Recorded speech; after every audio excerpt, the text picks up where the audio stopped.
श्री राम जी की कुलगुरु महर्षि वशिष्ठ। महर्षि वशिष्ठ की उत्पत्ति का वर्णन पुराण में विभिन्न रूप में होता है। कहीं ये ब्रह्मा के मानस पुत्र, कहीं मित्रावरण के पुत्र और कहीं अग्निपुत्र कहे गए हैं। उनकी पत्नी का नाम अरुंधति देवी था।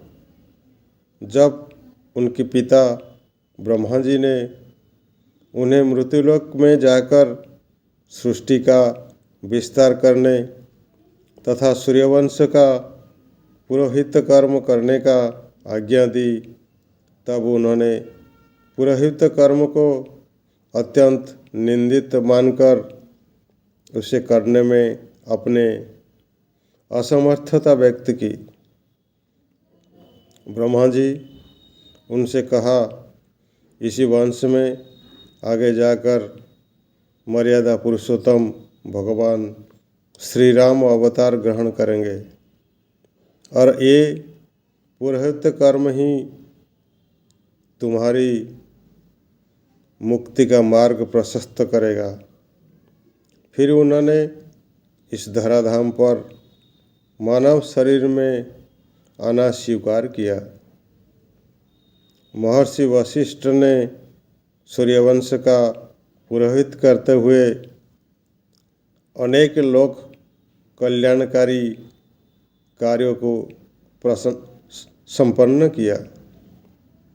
उन्हीं की उपदेश के बल पर भागीरथ ने प्रसन्न करके गंगा जैसे लोक कल्याणकारिणी नदी को हम लोग के लिए सुलभ कराया। दिलीप को नंदिन की सेवा की शिक्षा देकर रघु जैसे पुत्र प्रदान करने वाले तथा महाराज दशरथ की निराशा में आशा का संचार करने वाले महर्षि वशिष्ठ ही थे। उन्हीं की सम्मति में महाराज दशरथ ने पुत्रेष्टु यज्ञ संपन्न किया और श्री राम का अवतार हुआ। भगवान श्री राम को शिष्य रूप में प्राप्त कर महर्षि वशिष्ठ का पुरोहित जीवन सफल हो गया। भगवान श्री राम के वनगमन से लौटने के बाद उन्हीं के द्वारा उनका राजाभिषेक हुआ। गुरु वशिष्ठ ने श्री राम के राज्य कार्य में सहयोग के साथ उनसे अनेक यज्ञ करवाए। महर्षि वशिष्ठ क्षमा के प्रतिमूर्ति थे। एक बार श्री विश्वामित्र उनके अतिथि हुए। महर्षि वशिष्ठ ने कामधेनु के सहयोग से उनका राजोचित सत्कार किया। कामधेनु की अलौकिक क्षमता को देखकर विश्वामित्र में लोभ उत्पन्न हो गया। उन्होंने इस गौ को वशिष्ठ से लेने की इच्छा प्रकट की। कामधेनु वशिष्ठ जी के लिए आवश्यकताओं की प्रति हेतु महत्वपूर्ण साधन थी, अतः उन्होंने इसे देने में असमर्थता व्यक्त की। विश्वामित्र ने कामधेनु को बलपूर्वक ले जाना चाहा। वशिष्ठ जी के संकेत पर कामधेनु ने अपार सेना की सृष्टि कर दी। विश्वामित्र को अपनी सेना के साथ भाग जाने पर विवश होना पड़ा।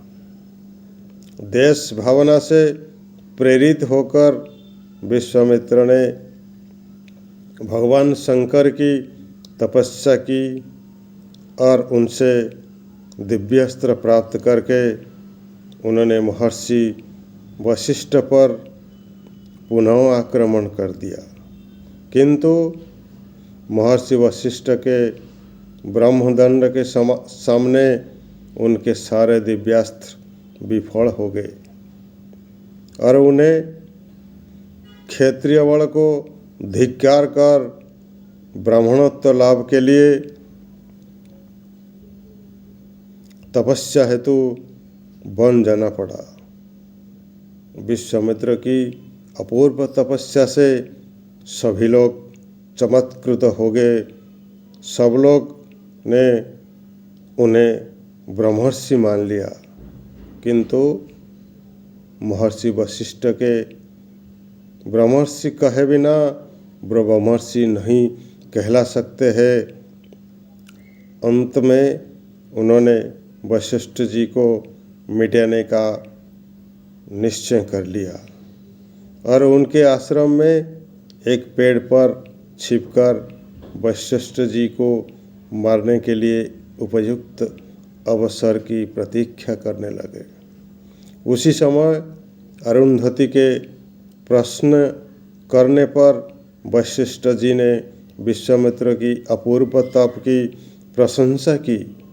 क्षमा बल ने पशु बल पर विजय पाई और विश्वामित्र शस्त्र फेंककर श्री वशिष्ठ जी के शरणागत हुए। वशिष्ठ जी ने उन्हें उठाकर गले से लगाया और ब्रह्मर्षि की उपाधि से विभूषित किया।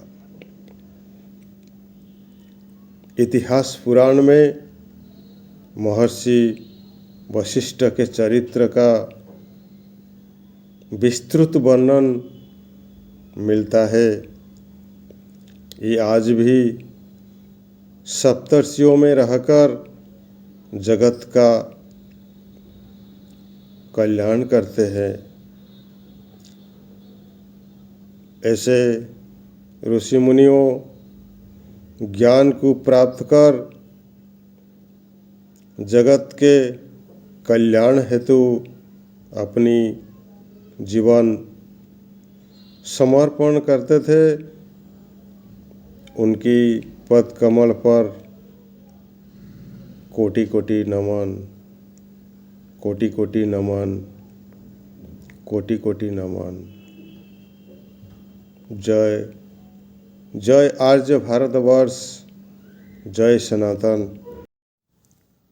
अंत में आप लोगों के पास मेरा निवेदन रहेगा, मेरे चैनल को फॉलो सब्सक्राइब करके मेरे को उत्साहित करिए, जैसे आप लोगों के लिए अच्छे अच्छे कहानी लेकर आ सकूं। जय आर्य भारत, जय सनातन, जय सनातन, जय श्री राम।